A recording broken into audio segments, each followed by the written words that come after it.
Hello ಮಕ್ಕಳೇ, S SSLC preparatory maths exam ಅಂತೂ ಬಂತು, ನಾಳೆ ಇದೆ. ನಾನು ಹೇಗಪ್ಪ ಮ್ಯಾಥ್ಸ್ ಸ್ಕೋರ್ ಮಾಡಲಿ, ನನಗೇನು ತಿಳಿತಿಲ್ಲ, ಫುಲ್ ಪ್ಯಾನಿಕ್ ಆಗ್ತಿದ್ದಾರೆ. Don't panic, I will help you people. So scientifically few rules have been approved till now about the maths subject. Okay, mathematics is very very difficult subject, but if you understand the methods and the concept, no it is very easy to study. Okay, so ನಿಮಗೆ ನಾನು ಇವತ್ತು ಈಸಿಯಾಗಿ ಕಾನ್ಸೆಪ್ಟ್ಸನ್ನು ಹೇಳ್ತೇನೆ, ಯಾವ ಥರ ನೀವು ಮ್ಯಾಥ್ಸನ್ನು use ಮಾಡ್ಕೋಬಹುದು ನಮ್ಮ ಡೈಲಿ ರಿವಿಷನ್ ಸಲುವಾಗಿ. ಓಕೆ, ಸೊ ಬಿಫೋರ್ ಅದಕ್ಕಿಂತ ಮುಂಚೆ ನಾಳೆ ಮ್ಯಾಥ್ಸ್ ಎಕ್ಸಾಮ್ ಇದೆ. ನೀವು ಇವಾಗಿನ ತನಕ ಏನಾದರೂ ಯಾವುದಾದ್ರೂ ಕಾನ್ಸೆಪ್ಟ್ಸನ್ನು ಕುಂತು ಓದಿ ಪ್ರಾಕ್ಟೀಸ್ ಮಾಡಿದರೆ ಪ್ರಾಬ್ಲಮ್ಸನ್ನು ಅವನಷ್ಟೇ ಇವತ್ತು ಕುಂತು ರಿವಿಷನ್ ಮಾಡಿ. Don't do any extra work. Okay, so ನಾನು ಈ ಲೆಸನನ್ನು ಮೊದಲು ಓದಿಲ್ಲ, ಈಗ ಸಡನ್ನಾಗಿ ಇವತ್ತು ಕುಂತು ಓದ್ತೇನೆ ಅಂದರೆ ಆಗಲ್ಲ. Maths is not so easy to sit and understand the methods and easily ಪ್ಯಾಟರ್ನನ್ನು ಅಂಡರ್ಸ್ಟ್ಯಾಂಡ್ ಮಾಡ್ಕೊಂಡು ಅದನ್ನು ಕುಂತು ಸಾಲ್ವ್ ಮಾಡ್ತೇನೆ ಅಂದರೆ ಆಗಲ್ಲ. ಸೊ ಡೂ ಒನ್ ಥಿಂಗ್, ಏನು ಕುಂತು ಓದಿದಾರಲ್ಲ, ಯಾವ್ದು ನಿಮ್ಗೆ ಪರ್ಫೆಕ್ಟಾಗಿ ಗೊತ್ತಿದೆ ಅಲ್ಲ ಟಾಪಿಕ್ಸು, ಅವನಷ್ಟೇ ಕುಂತು ಇವತ್ತು ಓದಿ, ಆಯಿತಾ? ಸೊ ಅದರಿಂದ ನಿಮಗೆ ಅಟ್ಲೀಸ್ಟ್ ನಿಮ್ಮ ಪೇಪರ್ನಲ್ಲಿ ಏನಾದರೂ ಬರಿಬೋದಲ್ಲ. ನೀವು ಕುಂತು ಬೇರೆ ಏನಾದರೂ ಓದ್ಕೊಂಡು ಕುಂತು ಬಿಟ್ಟರೆ ಏನು ರಿವಿಷನ್ ಮಾಡಬೇಕು ಅದಕ್ಕೆ ಟೈಮ್ ಸಿಗಲ್ಲ. Okay, that is one big suggestion I wanted to give you. So before that ನಾನು ನಿಮ್ಮದು ಬಹಳ ಟೈಮ್ ತಗೊಳ್ಳಲ್ಲ. Okay, I will just tell you people in 5 minutes ಏನು ಈಸಿ ಟ್ರಿಕ್ಸ್ ಇದೆ ಮ್ಯಾಥ್ಸ್ಗೆ. Okay, before that please subscribe to the channel and hit the like button. Okay, so let's start. First thing is about maths paper has only 18 to 22 question patterns. Okay, patterns with the types barre 18 to 22 ide according to the SSLC boards. Okay, ನಮ್ಮ maths exam ನಲ್ಲಿ 18 to 22 types of question types ಇದೆ. question types ಅಂದ್ರೆ same lesson ನಲ್ಲಿ ಅದೇ type of questions ಕೇಳ್ತಾರೆ. Calculation same, again addition, multiplication, division ಅದನ್ನ ಮಾಡಲೇಬೇಕು calculation ಅಲ್ಲಿ, ರೈಟ್? ಇಲ್ಲಾಂದ್ರೆ ಇಂಟಿಗ್ರೇಷನ್ ಮಾಡಬೇಕು, ಇಲ್ಲಾಂದ್ರೆ ಡಿಫ್ರೆನ್ಸಿಯೇಷನ್ ಮಾಡಬೇಕು, ರೈಟ್? ಸೊ ಇದನ್ನಂತೂ 100% ಶೋರ್ ಮಾಡಬೇಕು. Then these things which I told you, basic calculation ಅವು ಫಿಕ್ಸ್ ಇದೆ ಎವ್ರಿ ಪ್ರಾಬ್ಲಮ್ದಲ್ಲಿ. ಓಕೆ, ಎವ್ರಿ ಪ್ರಾಬ್ಲಮ್ದಲ್ಲಿ ಅದು ಬೇಸಿಕ್ ಇದೆ, right? Means what? Just pattern of the questions are changing. ಏನೂ ಚೇಂಜ್ ಆಗ್ತಿಲ್ಲ, ಜಸ್ಟ್ ಪ್ಯಾಟರ್ನು ಮತ್ತು ಅದು ಮೆಥಡ್ ಹೇಗೆ ಸಾಲ್ವ್ ಮಾಡಬೇಕು ಅದು ಸ್ವಲ್ಪ ಚೇಂಜ್ ಆಗ್ತಿದೆ. ಮೆಥಡ್ ಅಂತೂ ಸೇಮ್ ಇದೆ ಗೈಸ್, ಲೈಕ್ ಎಡಿಷನ್ ಅಂತೂ ಮಾಡಲೇಬೇಕು, ಸಬ್ಸ್ಟ್ರಾಕ್ಷನ್ ಮಾಡಲೇಬೇಕು, ಅಕಸ್ಮಾತ್ ಇಂಟಿಗ್ರೇಷನ್ ಡಿಫ್ರೆನ್ಷಿಯೇಷನ್ ಆದರೆ ಅದನ್ನೂ ಮಾಡಲೇಬೇಕು, ಆಪ್ಷನ್ನೇ ಇಲ್ಲ ನಿಮಗೆ, ರೈಟ್? ಸೊ ಅವ್ನ ಮೆಥಡ್ಸ್ ಅಂತೂ ಯೂಸ್ ಮಾಡಲೇಬೇಕು ಕ್ಯಾಲ್ಕುಲೇಷನ್ದಲ್ಲಿ. It means what? ಆ ಬೇಸಿಕ್ ಥಿಂಗ್ಸ್ ನಿಮಗೆ ಗೊತ್ತಿರಬೇಕು, ಆಯ್ತಾ? ಸೊ ಆ ಬೇಸಿಕ್ ಥಿಂಗ್ಸು ನೀವು ಕಲ್ಕೊಂಡ್ಬಿಟ್ರೆ ಯಾವ ತರ ಫಾರ್ಮುಲಾ ಯೂಸ್ ಮಾಡಬೇಕು ಅವನ್ನೆಲ್ಲ ನಿಮಗೆ ಆಲ್ರೆಡಿ ಗೊತ್ತಾಗ್ಬಿಡುತ್ತೆ, right?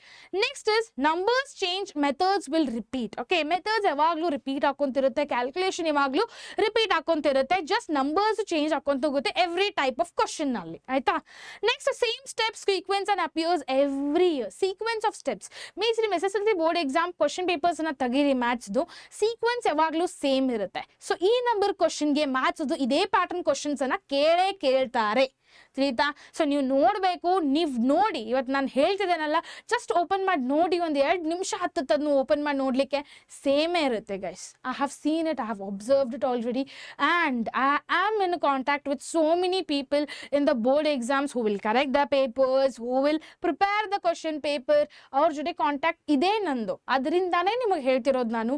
That is true.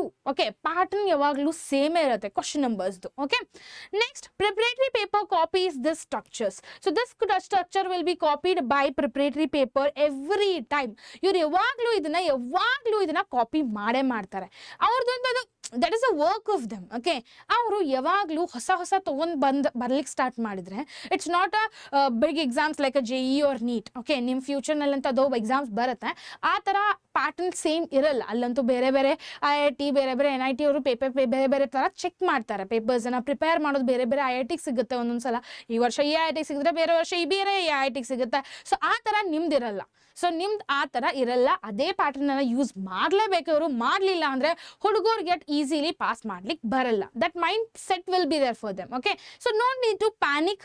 This thing is actually fixed every year. Okay, next is about one question is actually equal to the fixed step order like calculation. Okay, that is linear equation alli write the equation or isolate the variable or solve or verify.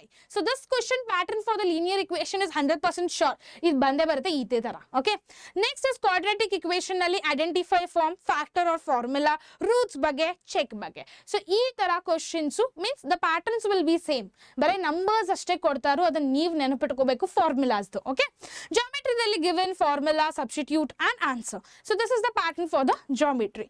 So it means what? You need to just have an idea like which method need to be applied for that question. So ಅದರ ಬಗ್ಗೆ ನಿಮಗೆ ಗೊತ್ತಾದ್ರೆ calculation part ಎಲ್ಲ ಕ್ವಶನ್ಸ್ಗೆ same ಇರುತ್ತೆ. ಅದಕ್ಕೆ ಹೇಳೋದು basic calculation ನಿಮಗೊಂದು idea ಗೊತ್ತಿದ್ರೆ ಮ್ಯಾಥ್ಸ್ ಬಹಳ ಈಸಿ ಆಗುತ್ತೆ ಸ್ಟಡಿ ಮಾಡಲಿಕ್ಕೆ. ಸೊ ಅದನ್ನ ತಲೆಯಲ್ಲಿ ಇಟ್ಕೊಂಡು ಯಾವಾಗ ನೀವು ಸಾಲ್ವ್ ಮಾಡ್ಲಿಕ್ಕೆ ಸ್ಟಾರ್ಟ್ ಮಾಡ್ತಿರಲ್ಲ ಅವಾಗ ನಿಮಗೆ ಅನಿಸುತ್ತೆ ಎಲ್ಲ ಕ್ವಶನ್ ಸೇಮೇ ಇದೆಯಲ್ಲಪ್ಪ ಅನ್ನೋದು. ಆಯ್ತಾ? Next is about solve questions backwards like example. It's a simple trick. I don't know if it is applicable for everyone or no, but scientifically they have proven this trick actually. Okay, that is what to do is read the answer first. Okay, ನೀವು ಒಂದು ಯಾವುದಾದ್ರೂ problem ಇಲ್ಲದ್ರೆ derivations ಇದ್ರೆ ಅದ್ರಲ್ಲಿ ಏನು ಮಾಡ್ತಾರೆ ಗೊತ್ತಾ, first answer ಏನು ಬಂದಿದೆ, ಹೇಗಪ್ಪ ಆನ್ಸರ್ ಬಂತು ಅದನ್ನ ನೀವು ನೋಡ್ಕೋಬೇಕು ಫಸ್ಟ್. ಓಕೆ, ಆಮೇಲೆ ask them which formula let that here. ಅದೆಲ್ಲ ಅದು ಆನ್ಸರ್ಲಿ ಎದ್ರ ಯಾವ ಫಾರ್ಮುಲಾನ ಯೂಸ್ ಮಾಡಿ ಈ ಆನ್ಸರ್ ಬಂತು ಅದನ್ನ ನೋಡ್ಕೊಳ್ಳಿ. ಒಂದ್ಸಲ ನಿಮಗೆ ಫಾರ್ಮುಲಾ ಗೊತ್ತಾಗುತ್ತೆ, right? After that rebuild the solution steps. So ಯಾವ ಸೊಲ್ಯೂಷನ್ ಅನ್ನ ಯೂಸ್ ಮಾಡಿದ್ದಾರೆ, ಅಡಿಷನ್ ಯೂಸ್ ಮಾಡಿದಾರಾ, ಮಲ್ಟಿಪ್ಲಿಕೇಶನ್ ಯೂಸ್ ಮಾಡಿದಾರಾ, ಯಾವ ತರ ಅದನ್ನ ಸಾಲ್ವ್ ಮಾಡಿದ್ದಾರೆ ಅದನ್ನ ನೀವು ತಿಳ್ಕೋಬೇಕು. ಆಯ್ತಾ? ಸೊ ಅದರಿಂದ ನಿಮಗೊಂದು ಐಡಿಯಾ ಗೊತ್ತಾಗುತ್ತೆ ಯಾವ ಪ್ಯಾಟರ್ನ್ ಆಫ್ ಕ್ವಶನ್ಸ್ ಇದೆ ಅನ್ನೋದು. Clear?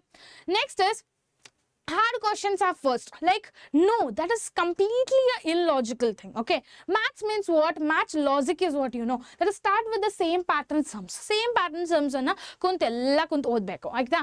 After that, finish 60% of the paper in the first 45 minutes, and then the brain confidence will increase like anything. Okay, so niಮಗೆ maths ಯಾವಾಗಲೂ ಒಂದು ಪ್ರಾಬ್ಲಮ್ ನಿಮಗೆ ಕರೆಕ್ಟ್ ಆನ್ಸರ್ ಬಂದ್ಬಿಟ್ರೆ ಏನೋ ಒಂಥರ ಖುಷಿ. ಓಕೆ, ನಿಮ್ಗೆ ಅನಿಸ್ತೋ ಗೊತ್ತಿಲ್ಲ, ನನಗಂತೂ ನಾವು ಒಂದು ಮ್ಯಾಥ್ಸ್ ಪ್ರಾಬ್ಲಮ್ ಸಾಲ್ವ್ ಮಾಡಿದ್ರೂ ನಂಗೆ ಖುಷಿ ಇರ್ತಿತ್ತು. Because that will build your confidence. Okay, ಅದ್ರ ಸಲುವಾಗಿ ಮ್ಯಾಥ್ಸ್ ಪೇಪರ್ ಸಿಕ್ಕಿದ ತಕ್ಷಣ, ಕ್ವಶನ್ ಪೇಪರ್ ಸಿಕ್ಕಿದ ತಕ್ಷಣ ನೀವು ಯಾವ ಕ್ವಶನ್ಸ್ ಬರ್ತಿದೆ ನಿಮಗೆ same pattern of questions every means 2 ಮಾರ್ಕ್ಸ್ದಲ್ಲಿ 3 ಮಾರ್ಕ್ಸ್ದಲ್ಲಿ 5 ಮಾರ್ಕ್ಸ್ದಲ್ಲಿ ಅದನ್ನೆಲ್ಲ ಚೆಕ್ ಮಾಡ್ಕೋಬೇಕು ನೀವು ಯಾವ ಸೇಮ್ ಪ್ಯಾಟರ್ನ್ ಆಫ್ ಕ್ವಶನ್ಸ್ ಇದೆ. ಸೊ ಅವ್ನು ಕುಂತು ಸಾಲ್ವ್ ಮಾಡ್ಕೋಬೇಕು. ಆ ಲೆಸನ್ ಯಾವ್ಯಾವ ಕ್ವಶನ್ಸ್ ಕೇಳಿದ್ದಾರೆ ಎಲ್ಲ ಕುಂತು ಸಾಲ್ವ್ ಮಾಡ್ಕೊಂಡ್ಬಿಟ್ರೆ you will receive a confidence in your self it self.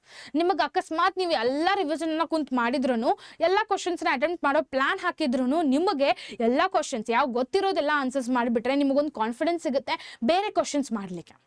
ಆ ಕಾನ್ಫಿಡೆನ್ಸ್ ಇಂದ blood flow will be good in your body and you will remember each and every methods easily.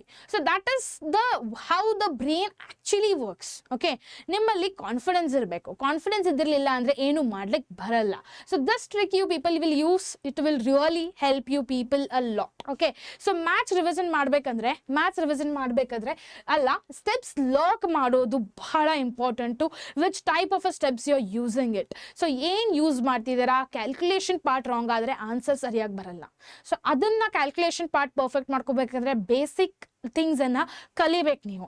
That is addition, subtraction, multiplication, integration and differentiation ಅವ್ನ concepts ಅನ್ನ understand ಮಾಡ್ಕೊಂಡ್ಬಿಟ್ರೆ ಈಸಿಯಾಗಿ calculation ಪಾರ್ಟ್ನಲ್ಲಿ ನೀವು score ಮಾಡ್ಕೋಬಹುದು. Just you should remember at that moment what ಯಾವ method use ಮಾಡಬೇಕು, ಯಾವ ಫಾರ್ಮುಲಾನ ಯೂಸ್ ಮಾಡಬೇಕು. ಸೊ ಇದನ್ನ ಟ್ರೈ ಮಾಡಿ when you people are studying it, not only for the tomorrow's exam, please try it for your coming preparatory exams also and for your main board exams. So if it is useful to you people, hit the like button and subscribe to the Namma Vedas SSLC.